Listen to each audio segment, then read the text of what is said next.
co-host if he keeps doing that. Welcome back to the Jasil and Alex podcast. And I am just full of some good energy today. Well, he wanted me to tell him what we're talking about. I said, no, I'm going to start this off and then you're just going to have to flow with it. Yeah, we'll do what we do. All right. Hang on. Let's close some things in the last few episodes. How's it been? How's things going? How's life? I mean, life's going. It's going. going. It was going good. It's going. I'm busy. It's going. Okay. Staying busy. Jasil is the mastermind behind multi-million-dollar business.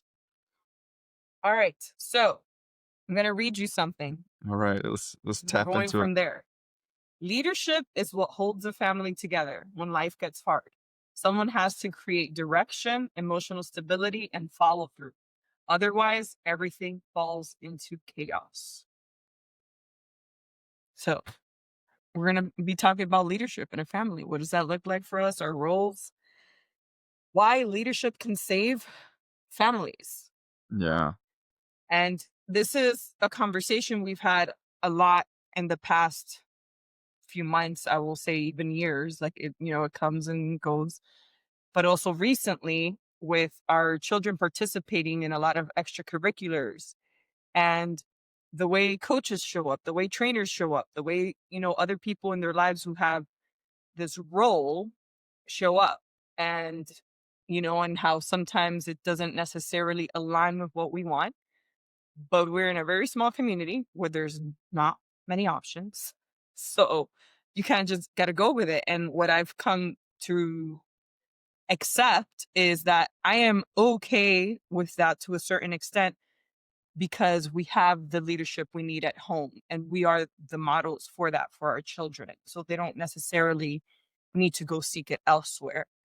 Where what I've heard from a lot of parents that have the option to homeschool, have the option to keep their kids at home, but still send them to school is because they feel overwhelmed with that responsibility. They don't want to take it on. They want someone else to teach them those things. They want someone else to be responsible for those things.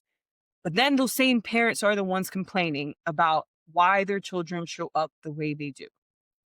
So this episode is going to talk about how we have shown up in our children's lives, what we've changed, what we've done, what works for us, and how you can take responsibility for that as a parent within your own household.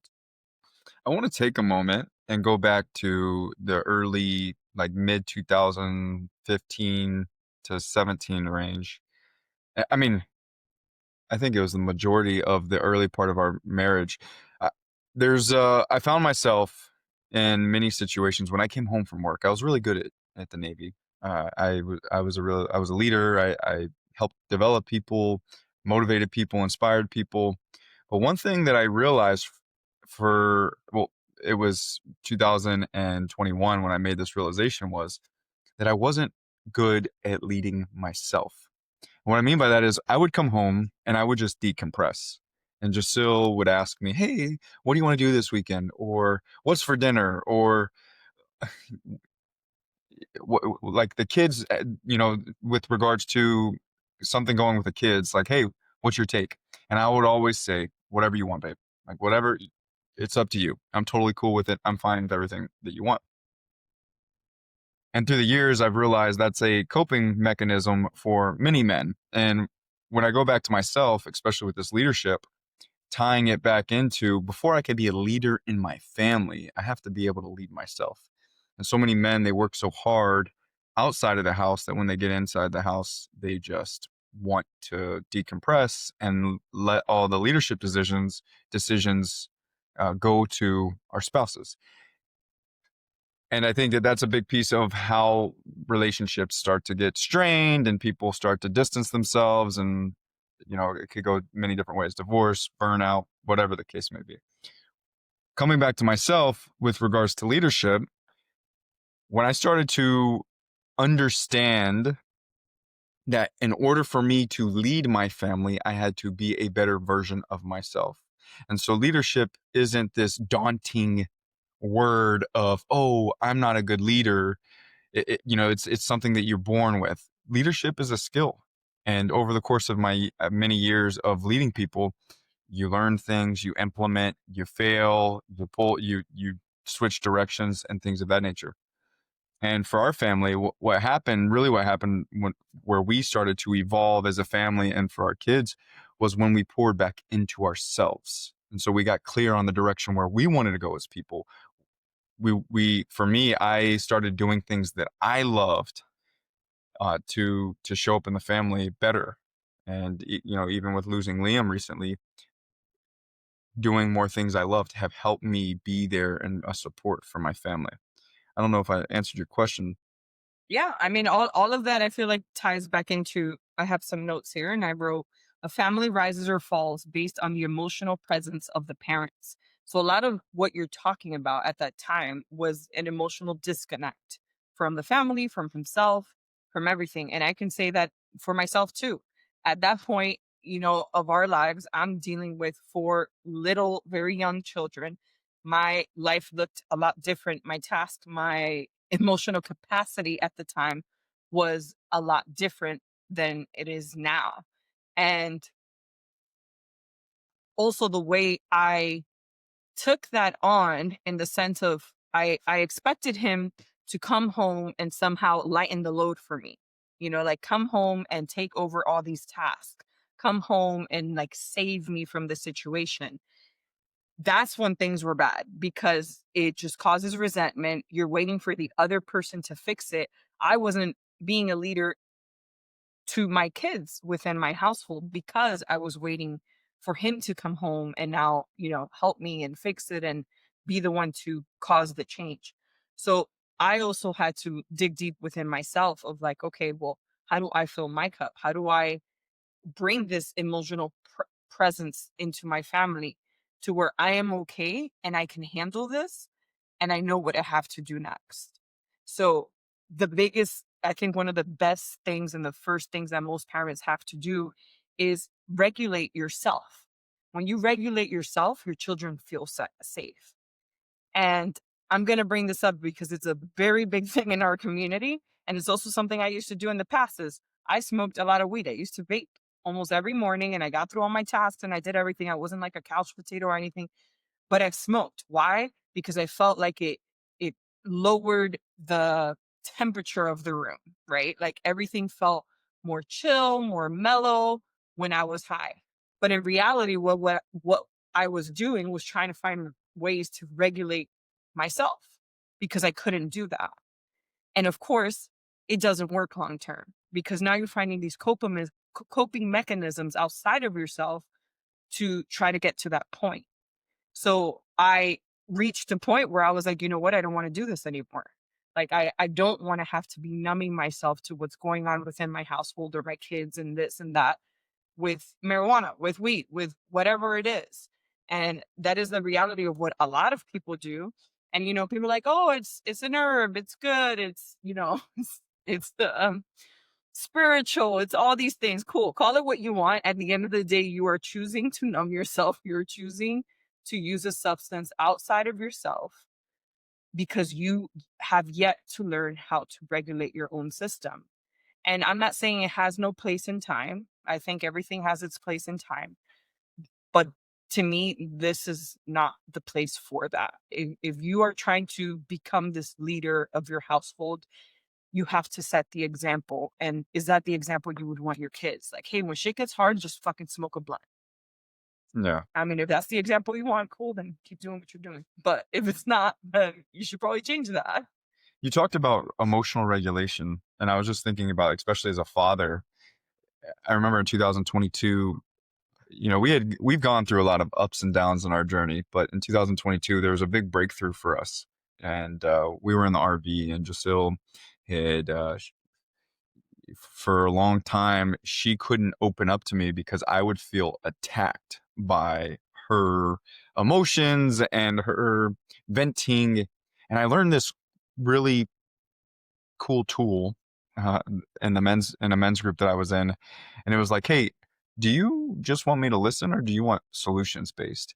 And being able to put that in real life made our relationship go even deeper. And so, like, with especially as men, when we it's important for us to understand our own emotional patterns and sit with them and understand them, because in my opinion, our job is to be able to hold the space for everyone else. Now, that doesn't mean that our kids don't have emotional outbursts. What it is, when our kids or my wife has some emotional, like, to release and things of that nature, I just need to be there to listen or ask the question, like I was mentioning, hey, do you want me to fix, or you just want me to vent? And a lot of times, my wife, early on in our relationship, she was just venting, but I thought I needed to fix it, and I would get triggered by her venting about me to me. And so that caused a lot of rift in us. But where I'm going with this whole emotional regulation, especially for men, is that the emotions that we experience are good. All of them. Every single emotion that you experience, and there's five, they break it down.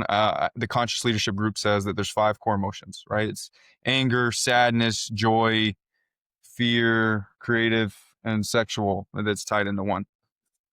And when we're able to feel all of that, we have this more broad spectrum of life. Like, we really get to enjoy every part of life. And we can do that by when we do that, we can help our family experience the same. So where we're talking about, like, coping with things, it's really blocking our ability to feel all the challenging moments. And that's number one with leadership, is being able to feel all of our emotions. I don't want anybody that's listening, I don't want you to think that when I say leadership, I'm talking about leading so many people external of you. It all starts with you. Once you lead yourself, everything else it's contagious. I actually read a quote today by Eric Edmeade saying the hardest person to learn how to lead is yourself, or something along those lines. And I just read that today. So yeah, it definitely is, because we think we are, but then if you are having all these obstacles, what it feels like obstacles in your way, especially in a relationship with children, with all of this, chances are it starts with you. And like that's the first person you have to look at before you start pointing the finger, before you start blaming, before you try to start looking what is your partner not doing what they should be. The first person you need to look at is yourself. Go find a mirror, look at yourself, and say, what is it that I have to change? What is it that I'm not showing up with? Where is it that I'm not diving deep enough into my emotions, into regulating myself, into whatever it is to lead myself, so that I could do that for my family? And really, for me, that was kind of my journey, was learning how to release that control over Alex, of trying to get him to do the things, and just saying, you know what? I'm not even going to make him part of these equation. I have to get this right. I have to figure this out within myself. And when he's ready, whenever he wants to become part of this and show up, then I'm here for it. But it was, for me, that was the biggest thing, was letting go of of control, because leadership is not control, it's self-honesty. And a lot of women have issues with that, because the husband comes home and you want to give them that list of, hey, I need you to do this and this and this and this, and I need it in this timeline, and let's go. And that doesn't work. It doesn't work. Eh, And I want to say too, for the men out there that are listening, that we've evolved in relationship from just being financial providers. Like, we are now in a time where we need to be leading ourselves, which will help us lead in our relationships with physically being physically involved, mentally, emotionally, spiritually, financially, energetically, right? We are now, there's more demanded of us, and that's a good thing, because when we are doing these things, it only benefits us and the people around us. And I like how Jasil had mentioned, she talked about leadership is not, it's not control, but self-honesty. It's about building trust with yourself first. And then once you build that you show that trust with yourself, then you show up in these situations where you're leading your kids or your wife or people external to your family, and there's that trust that's just beaming off of you, and people can feel it. And these are opportunities, once again, these are opportunities to create deeper connections. And within this, once we show up in these areas and we're building these trusts with ourselves, then our kids are seeing, we're physically fit, we're doing things physically, pushing our bodies, we're mentally challenging ourselves, we're emotionally challenging ourselves, spiritually, financially, we're bettering ourselves. Then our kids want to do that. It's not it's not like we have to pull teeth. They want to do it because they see us do it. Kids, they don't listen always to what you say, they listen to what you do. Big coffee, yeah. And when you step into this, things flourish. You see parts of your kids that you never seen before. You learn more about your partner that you've never seen before. And that's I thoroughly enjoy. Don't get me wrong, we've had some really good highs and we've had some really tough lows. And now that I can sit back and look at it, the lows has actually brought us closer together than the highs. Which that's a choice, right? When you hit these lows, it's a choice to have it bring you back together closer and better at a different place, or it's the wedge that will continue to grow between you and your partner or even your children, and that's one thing that a lot of people have to realize is when you are in these lows, the way you come out, the next steps that you begin taking from that place, it's what's going to determine your future. So I have another little line here. Children need consistency from you, not the external world. So, like I mentioned earlier, while I would love for some of these extracurricular activities to have leadership in different ways for my children to follow and learn from, at the same time, I'm okay, one, because I know it's temporary, and two, because I know that what we have done at home will supersede what they see out there 2 to 3 hours a week, at any point in their lives. And we have those conversations when they come home, like, hey, today we saw this, what did you think about that? How do you think, that fits into like our values and our system and what we're doing at home? We have these conversations with our kids because we know that they're seeing it. We know that they're there. And we want them to realize, like, well, it seems normal out there. That's not our norm. It's not our standard. It's not the way we hold ourselves. We hold ourselves to a different standard than, the rest of the world. And I think that that's just another way to keep that in their awareness of, hey, not everyone is going to show up and lead in the world in the same way. Like, Mm. we're all different. Yeah, I want to just hit on that too. I say this often to the kids. You don't have to be the best or the loudest person to be classified as a leader.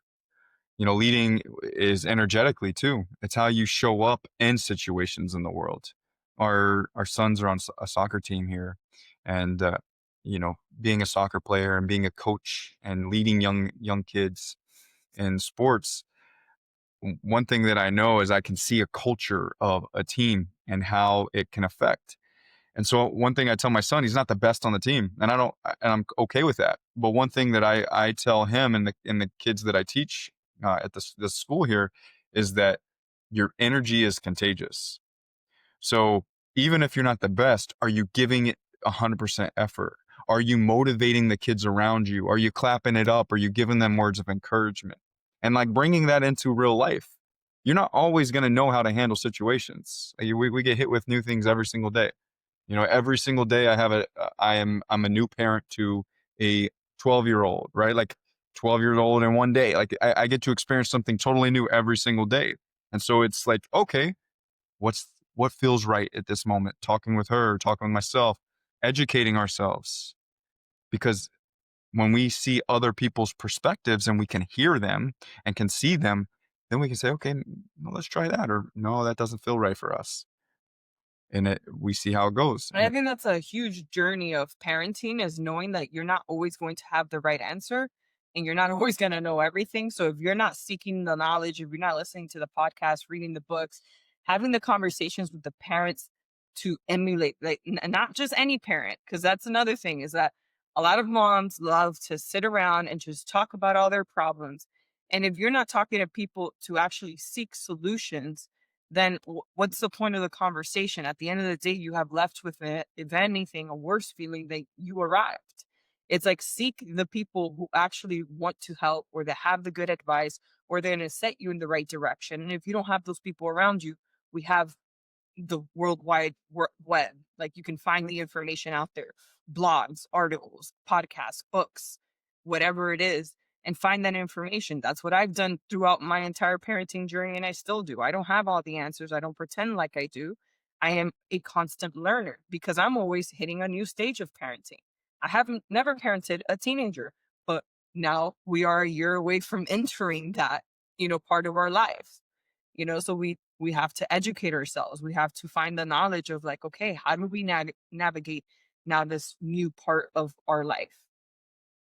And it goes with every aspect, other aspect in life where we talk about business and finances. You want to surround yourself with people that you are striving to be like. And that goes with parenting. We over the last couple of years, we met up with people and have surrounded ourselves with people that we respect their parenting styles and want to implement their systems and things of that nature because we want to up level. And one thing in my journey that I am very humble to say, and Jacille can talk on this if she wants, but I'm not afraid after the fact. If I make a mistake, especially with parenting, I look at the kids and I'm telling them like, look, I messed up. Like I thought that this was the best decision, and I'm learning from it. I'm new to this, just like you guys are. And that's one thing that is a wake up call. And when you turn into an adult and you realize that your parents I've made a lot of mistakes. have made mistakes and they don't know it all.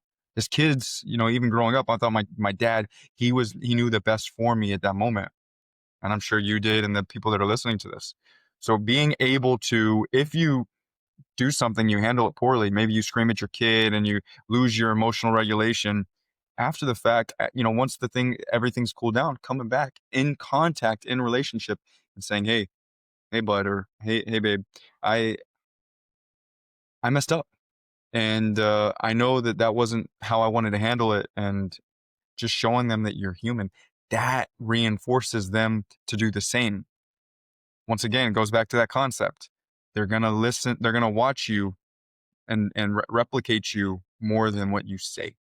And you talking about our own childhood and our parents brought something up that, a lot of these conversations when talking to people, my own family members, women in my life, things like that, everybody brings up how they were raised and their parents. And I will be the first to say I was not raised by a gentle parent. I was not raised in any way by I was raised by a Dominican mom who is very Dominican.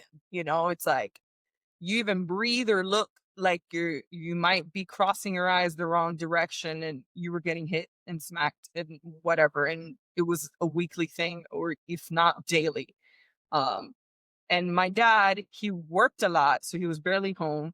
He was a little bit calmer in his approach, but whenever my mom got into this, he was like, if your mom is looking to hit you is because you did something wrong. So basically go get your spanking and like stop trying to run away from it. So while he didn't do it himself, he always backed up my mom 100% whatever it was. Like he never stepped in between. He never tried to protect us in that sense. So I myself did not have that upbringing. I did not learn how to do this because I was raised by a gentle parent. So I had to make the choice very early on when I knew I was pregnant and I had my first child of how did I want to parent, right? And that's where the reading came in and the learning and this and that. But that doesn't mean that then all of a sudden when I was when I was encountering these situations, I just knew how to do it right the first time. There was a lot of mistakes made by me. There's a lot of things that I wish I hadn't done. There's a lot of apologies that I had to tell my children because I was still learning how to unwire my own brain from my upbringing. But one thing that I always said is, I'm not going to sit here and blame my past for the rest of my life. You have a choice to make. You can sit here and be like, well, my parents weren't like this and my parents weren't like that. So that's just not the way I grew up. Okay, great. Well, now you're a fucking adult and you can make a choice. Like you can continue to blame your past and you can continue to live in that past, or you can wake up one day and realize that now you're an adult and you get to create your future whichever way you want. And that was a choice that I made a long time ago. It's like, okay, that was my past. Got it. I forgave my parents. I was never resentful about it. I understood where they came from. I still understand that till this day, They will never comprehend things the way we do because it just wasn't the era they grew up in. They also did not grow up in the United States of America. Like, they grew up in Dominican Republic. English is still not their first language, and they're just past that point of their life of saying, like, diving into this the way I am. So all that resentment, all that anger, anything, like, I truly don't have it. I'm like, hey, I understand. I love them. They did the best they could with the best that they had. And that's just the way it is. But now it's my choice, and it is my responsibility to change that in my family. Yeah. The now, right now that you're listening and we're talking, the now is just a collection, or excuse me, the past is just the collections of now at this moment. And you have a choice to change the past with the present, with right now. And that's one thing that, I really lean into a lot, and different journeys, not just leadership and parenting, but like with trauma. Thinking about, okay, yes, my mom was a drug addict, my dad was an alcoholic. There's so much things that happened in my life. But if I continue to just in these nows and these moments blame them and be upset with them, then I can't move forward. And one thing that for me, and someone's trying to steal a car behind us. No, it's the neighbors. One of the things that one of the things that really that I've worked on a lot, and this is a big leadership thing for me, is respect versus obedience.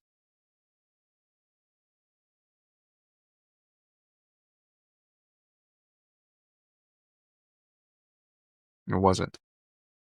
All right.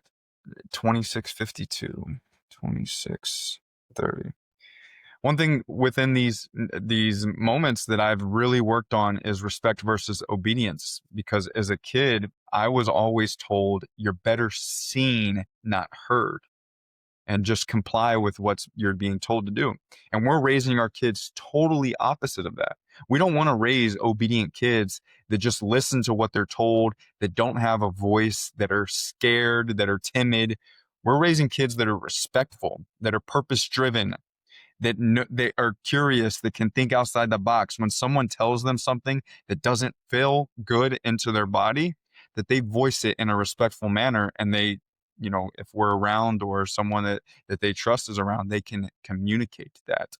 And a lot of people, and I'm one of these people at a point in my life, you worry and focus too much on the person and what they're thinking about your parenting style rather than your own relationship with your kid. And if you really break it down, you probably are never going to see a majority of those people that you cross in grocery stores or out at the mall or at the beach or whatever the case is. This is just a moment in time. So the big piece for me, and I'm going to throw it to you, like I really lean into that obedience is fear-based. We're putting fear into our kids to listen rather than creating a connection and understanding them and facilitating this respect back and forth. So in our house, and we've said this in other podcasts, is part of the leadership and how we live is we let them verbalize their disagreements back, and we verbalize, where we're coming from. We're having these conversations, like Jasil said earlier, and we're doing it in a calm way, in a manner that we can understand each other. Does it always go like that? No. There's times where we have to take break. We have to step. Hey, that's enough. We have to press pause because we're not perfect. And uh, for us, it's really about cultivating the next our family legacy as we move forward, because our kids are then going to have kids, and they're going to have kids, and so on and so forth. And how I differentiate leaders versus, like, let's say, a manager is leaders have vision, leaders have a direction, or managers, they assign tasks. So that's another big conversations that we have with our kids monthly or bi-monthly is like, what is the vision here? Whatever it is, even if it comes to our household. How do we want it to feel? How do we want people to come in and be received in our household? With having four kids, they are playing, they are running around, they're taking things out all day long. And that doesn't mean that I don't let them do that. But once we're done, I'm like, hey, do you want your house to look this way? Do you want it to stay this way? And yes, in a sense, there's been a mix of both of having to manage them and having to say, hey, these are the tasks, these are the things that have to get done. But at the end of the day, I also have to teach them the bigger vision, the bigger picture of it all. Of like, why are we going through all these tasks that we don't necessarily want to do, that we, hate, or it's like, oh, we don't want to do this. But it's like, okay, but why? Why do we do it? And that for me has been a big shift in just getting the boys to participate and want to do these things at home. Like this morning, their friends came knocking on the door and they're like, they closed the door. That like, the house is a mess. We don't want our friends to see inside. And it wasn't that it was a mess. It's just, last night the girls were up playing, had left some things out, and there was some towels on the table. I was like, look, at the end of the day, it's okay. Like, we live here. This is, like, you don't have to be scared. But now we have set the standard, this vision of like, hey, how do we want to receive people in our home when they come? And now they're the ones who are like, let's clean up. Let's, put Yeah. things in its place. I'm not having to say anything. I'm like, hey, I'm okay with it. Like, this is our house. This is where we live. And yeah, we have a lot of people. And sometimes, it looks messy. It looks this way. But I was like, that's what happens when you have a lot of kids. Like, everything's not always perfectly in its place. Um, but one thing that I will say is, while I was in that survival mode, in early on in our relationship and having a lot of young kids and basically waiting to be rescued, is I couldn't lead. You cannot be a leader if you are in survival mode. If you are just barely making it through the day, there's no way for you to be a leader because you're just not in the emotional space for that. I remember when I first came, when I first got out of the military, and I was like full time dad, and we unschool. And let me tell you, when you're exposed to parenting more and doing with the unschooling, that path, I grew up in a very traditional mindset, and so for me, going with the flow and following those that have gone before me is just how I've always been. And being a parent more, being into this unschooling process, it's very confronting. Leadership is the same way. It's very confronting when you have to make decisions now on where you want to go, how you want to live your life, how you want to show up in the world. We were talking about values and mission and purpose. And when you do that within your family, it requires you to do it within yourself. And most people have lived the life, majority of people, there's many people too that have sat with themselves and understand where they're going. But majority of people, they work for someone, the 9 to 5, they're building someone else's mission and dreams. And when they come home, they just shut off, right? They're like, okay, I'm done with work. Now I can just decompress and I can cope through what's going on. Why are you not doing that for yourself? Why not give yourself the opportunity to see what it is that you truly want as a person, as a parent, and even as partners? And that's the what it really comes down to. Of leadership comes back to leading yourself. Once you lead yourself, once you connect with yourself, once you get curious with yourself, it facilitates this flow of learning and connection and desire that you may have never experienced before, which goes into your whole, when you're surviving, you're not So leading. how did I get out of survival mode? So a lot of that has to do with the release of control, right? As a mom, you have this brand new little baby you have to do every single little thing for. Well, a lot of moms never clock out of that. They just continue. The kid is 2, 3, 4, 5.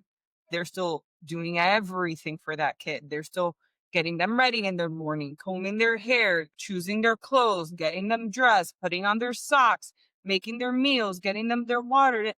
I cut that out as soon as I realized, oh, I can't do this. I cannot keep doing this. So as soon as I had 2 kids, I realized that I could not raise my second kid the way I raised my first kid.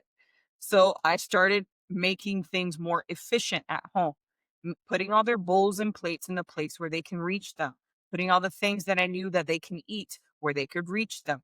Basically, just putting our house in a way where he did not have to come ask for my help every 5 minutes to, hey, I just can't reach this. Can you take it down? Hey, I can't.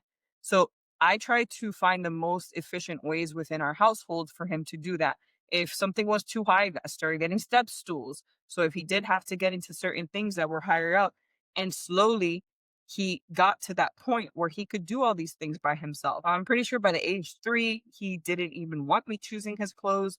And I was okay with that. I was like, I don't care if my kid shows up matching pants and shirt and color schemes, like they're a child. This is what they chose for themselves. And I am okay with that. And that was part of releasing control, right? Of saying, you know what? It's done is better than me having to do it all. So if he can get himself dressed, whether he's wearing 4 different color patterns, that's better than him walking outside naked or me having to go do it because I'm taking care of a baby who cannot get themselves dressed. So I had to learn that. And then then came child 3 and 4 and 5 and same thing. By the time my kids were 5, I think when we moved into the house, there were like 2, 4, and 6, I think the 2, 4, 6, and 8. And the older 2, by then, I already had taught them how to get in the kitchen. They were already they already knew how to make, like, themselves eggs. They knew how to make pasta, which is, like, super simple. They knew how to reheat, like, if I gave them some meat or something, how to reheat, but I taught them stove safety, knife safety, all that things, super young age. We started with, like, those plastic knives, like kid safe knives, and eventually like the older kids moved on to real knives where they can cut themselves and get apples and almond butters, this, that. But what I saw my mission as a leader was that my job wasn't to do it all, it was to teach them how to also do it for themselves. So as soon as I saw those opportunities, I started getting, okay, cool, you can do that, you can reach that, sweet. And they felt so proud of themselves being able to do these things. It wasn't something like I was making it like, oh, you have to, I'm not going to do it for you. Like I always made sure to like show it to them with a sense of pride and fun. So they could take pride in what they were doing. So they could feel good about what they were doing. And it wasn't something like, oh, it's because I can't do it. You have to. And same thing when it came to cleaning, washing dishes, cleaning up after themselves. Like that all became a part of our routine years ago. So now at almost 12 and almost 10 and 7 and 5, it's easy. It's so easy now. Like we rarely make breakfast for our kids. We rarely make lunch for our kids. If they know that there's leftovers, they go and get it out of the fridge and they reheat themselves and they make food for their little sisters. If they wake up in the morning, they know how to make at least 5 or 7 different breakfast recipes. These are things that I'm not having to do now with 4 kids. So I am not overwhelmed at home. I am not, with this never ending to do list because I have taught my kids, like, hey, this is everybody's responsibility to take care of themselves and also take care of the other family members who cannot do something. A lot of moms struggle with that because they never get out of that survival mode. And that is a choice. If you're choosing to do every single little thing for your child and you don't have boundaries, then that survival mode era is never going to end. At some point, you have to create the boundaries and realize that your children are capable and they want to be capable. They want to be independent. That makes them also feel safe and secure with themselves, knowing that they can take care of themselves, that they don't need you every moment. I honestly believe that my children are better regulated because they know that. They know that if mom and dad have to leave for 3 or 4 hours, they can stay home and they can handle it. And it's not the end of the world. Where most kids would freak out and lose their shit if their parent was like, hey, I got to step out for 3 hours, like you're on your own. I don't want that. Like I was like, I want my kids to be able to know that they can handle themselves. So when I want to take a nap, I take a nap. When I want to come in the office and work for a few hours, I come in the office. My kids don't bother me. They don't come every 5 seconds, knocking on the door, ask if we can literally be in here for 3 hours and our kids probably wouldn't come once. And it's not because we've scared them to not come knocking on the door. It's not because they're like, oh my God, they're going to say something. Like, no, it's just because they're fully capable and they don't need us. Like they're out there doing what they got to do and they know that they have access to go in the kitchen and get whatever it is that they need to get. And they're hungry, if they're this. And if they come in, cool, too. Like, no big deal. But my point is, we have reached this point because I've started cultivating that from a very early age. And for me, that's what I saw in my role as a leader with being the one at home is how do I now show this to my kids? So I don't have to be the person there doing every single other thing because I was one person against four kids.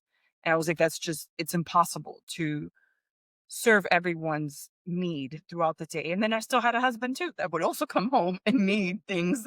And I've learned I also just naturally was that way from a very early age. Like I remember being as young as like 10, 11, 12, and feeling like I didn't really need my mom anymore. Like, yeah, granted, like every kid needs, emotional and this and that and a parent. But as far as like my needs went of like doing my laundry, getting myself ready, figuring out what to eat, all that stuff, like, within the household, like, I had that handled.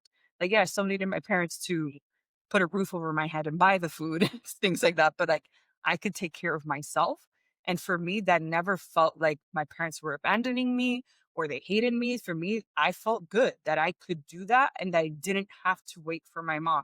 I actually was the one that took initiative of being this independent because I realized that my mom was so busy that sometimes she couldn't do a simple task of, like, doing the laundry.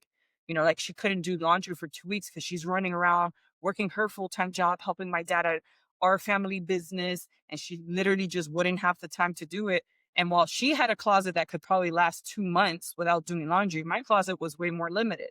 So when I get to like the end of my uniforms, I'm like, oh, they're all in mom's laundry bag. And one day I just started grabbing my clothes out. I was like, okay, I'm going to do laundry because I got to do laundry because my mom can't because she's too busy.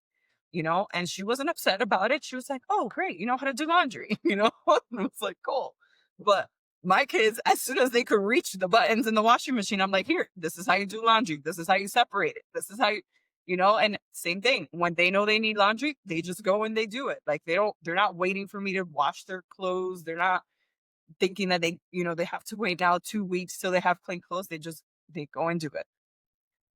Leadership for me, well, I first want to say that leadership for me, it means involvement. And I want to go back to, 2021, we had a brief trial separation. And there's this saying that I always say that if you want to be a better father, you got to father more. You want to be a better sports player, you got to do that thing, such like running, so on and so forth. So where I'm going with this is back in 2021, when we went through this trial separation, I had to be more present and more involved. And as I mentioned, leadership meaning involvement, that involvement is to yourself as well. For me, that was like actually feeling more, being present with the feelings, being present with everything that was going on rather than numbing myself, having a voice. And what I mean by that is going back to the very beginning of this conversation where I was saying that many men just say whatever you want, babe. It's okay to have a voice and wanting to make decisions within that. And I realized in that connection and that involvement with myself that the reason why I didn't have a voice was because I witnessed and experienced that growing up. Of that was the common, and there was this fear of rejection that came with it. And so within having that voice, I started to fill my cup. Right, I started to do things that I love to do, and the more that I did that, I focused on the positive aspect. Positivity breeds positivity, and negativity breeds negativity. And within all this, there's habits. At my highest days, like when I can look back and I say, okay, man, I was thriving as a leader in all aspects of my life. It was habits that were pouring into myself that then were pouring out to others, and creating that connection to self. And with fear, really, you know, in my own journey as a father too, and in our family, is when I hit things that I'm afraid of, I talk about them. I start asking myself question of, okay, what is it that I'm really afraid of? And then I work through pushing, like stepping through that and voicing what's going on. And this involvement, being more exposed to my kids, they're seeing those things. Like one thing that I really am proud of with regards to our kids, like especially Grayson, who surfs every single day because he loves to do it. And that's one thing that we've talked about. Do things that you love, and more joy will come. And so, like, we each of our kids have these things that they really love, and they do it, and they focus on it. And we're not critiquing that. I say critiquing, but we're not giving them feedback of like, oh, maybe you should do this more, or this more, or this more. Like, okay, you want to keep surfing, keep doing it. Facilitating that connection to doing that. And within this leadership, it creates this deeper connection. And you're not only feeding yourself, but you're feeding others metaphorically. Does that Yeah. cool? I rambled, but I think it's amazing. No, I mean, it's good rambling. We're talking mostly leadership within our family structure, with leading our kids, leading each other. But there's leadership like anywhere you go, it's really a presence. It's how you show up um with yourself, with others. And we want our kids to copy what they see within us, not like we said, it's not just what you tell them. And we know that there's going to be outside influences that they see.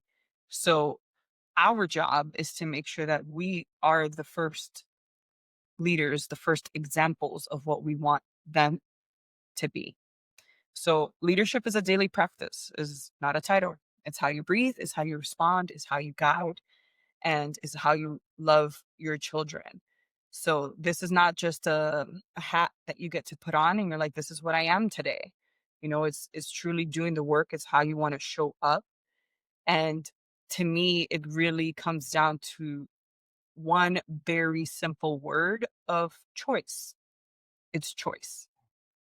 You know, a lot of people want to live in the victimhood and the blaming cycle. And, these are all the things that have gone wrong in my life. These are all the things that are missing. It's because of this. It's because of that. It's because I've done it by myself. It's because there's too many people involved. There's always a reason why people find an excuse to not do it. And I've heard from both spectrums, right? Families who are overly involved and people who don't have enough family members involved, and the people who don't have a spouse, and people whose spouse is there, but it's absent, but it's this, but it's that. It's you. You are the solution. You are the answer. And until you don't face that mirror and see that for yourself, then you will continue to live the life that you've been living. So choose yourself, choose what it is that you want, and then take a step in that direction. And this can be as simple as, let's say you're busy, you're working a lot of hours. It's as simple as taking 5 to 10 minutes daily and connecting to yourself. And I'm talking more from how I've done this, is connecting with myself and knowing what I want to do that day. So I need to do something that fills my cup. I need to do something with that. It's coming, challenging myself mentally, emotionally. I need to do something to show up the best way that I can. How am I connecting to higher self spiritually? And where I'm going with this is when you when you start to create this small pockets of time, you create this standard to where you just do it, right? Like you do it, and you don't always need 5 to 10 minutes. It can be 2 minutes throughout the day. You have that vision, you're creating it. Especially with our kids, one thing is being able to create pockets of time and just connecting with them, spending time with them, not on what you want to do, but what they want to do.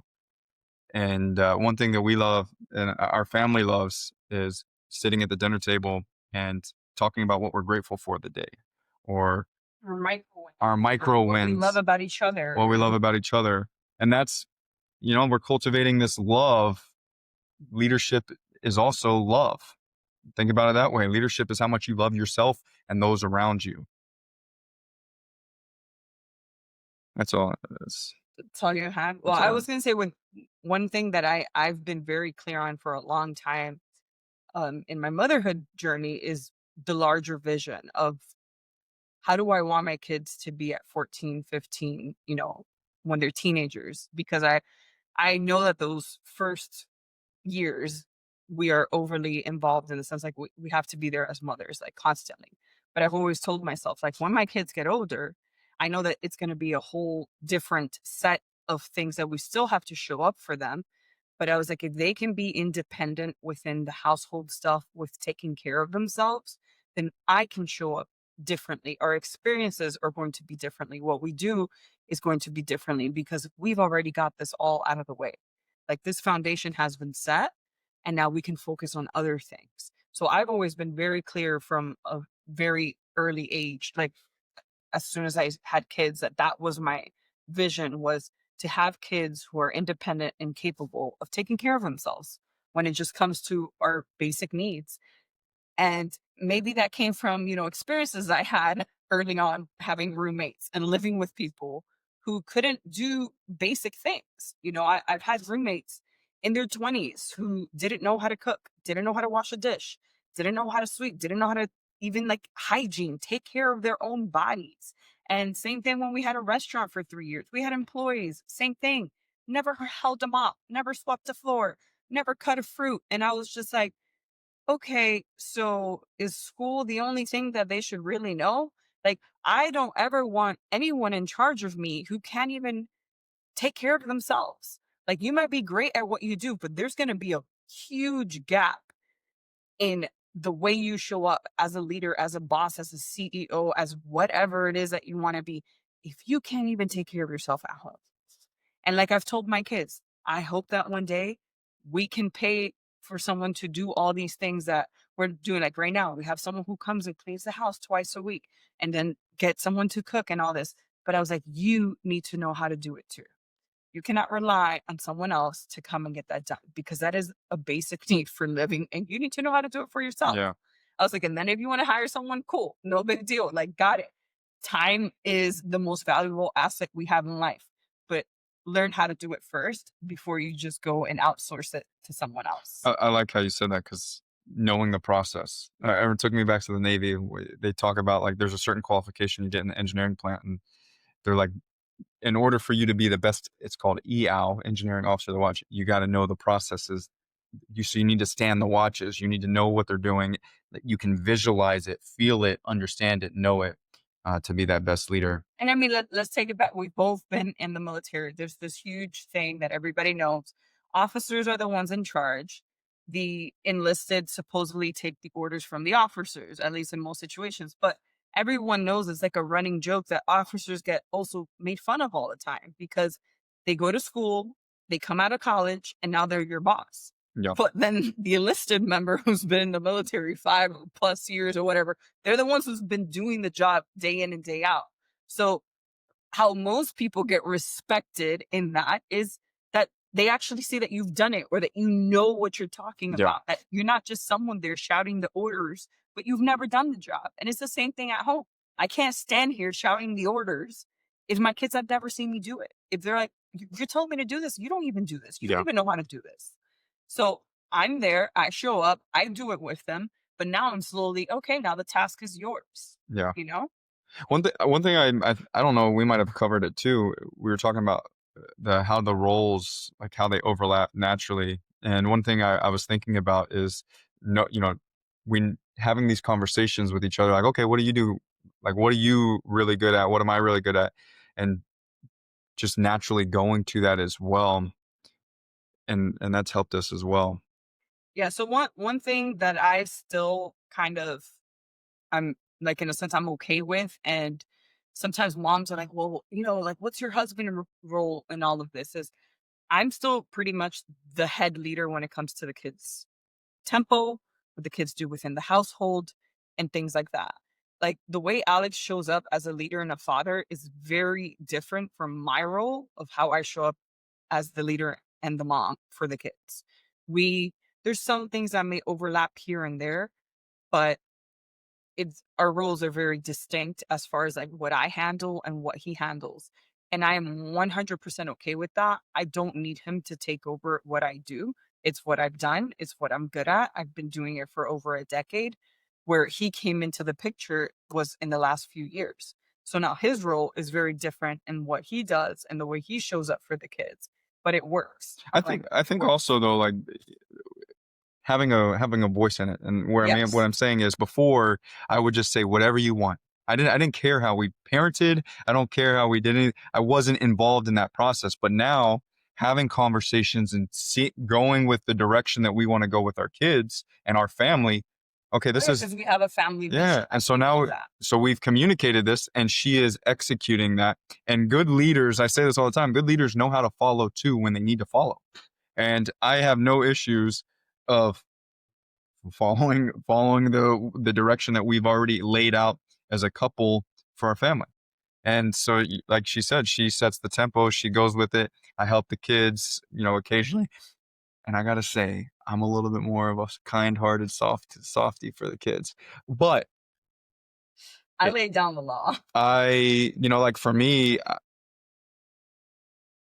I wanna be able. I just love my kids. I think that that's the big thing. So it doesn't mean that I'm a softy all the time. I do have a hard side in me, but there's times where they're like, "Come on, Dad," and I'm like, all right, let's do this." They have an easier time convincing him on things to The do with me. I'm usually, once my mind's made up, yeah, it's made up. But listen, I can. What I'm really good at, and this is what I feel like I'm good at. Maybe But just so I will bring up the point though. I say yes a lot more than you. she does say yes a lot more than me. I am the yes parent in the sense of, it's very easy for me to be like, okay, what is there to lose? Is there a reason to say no? I'm like, okay, then the answer is yes. Like, rarely ever do I say no to them unless there's like, I have like a legit reason. And what I'm saying is, like, if they're wanting to go somewhere, like, I won't say no just because, like, I'm tired and I don't feel like it. I'm just Yeah, like, okay, that's not fair. Like, yes, let's go.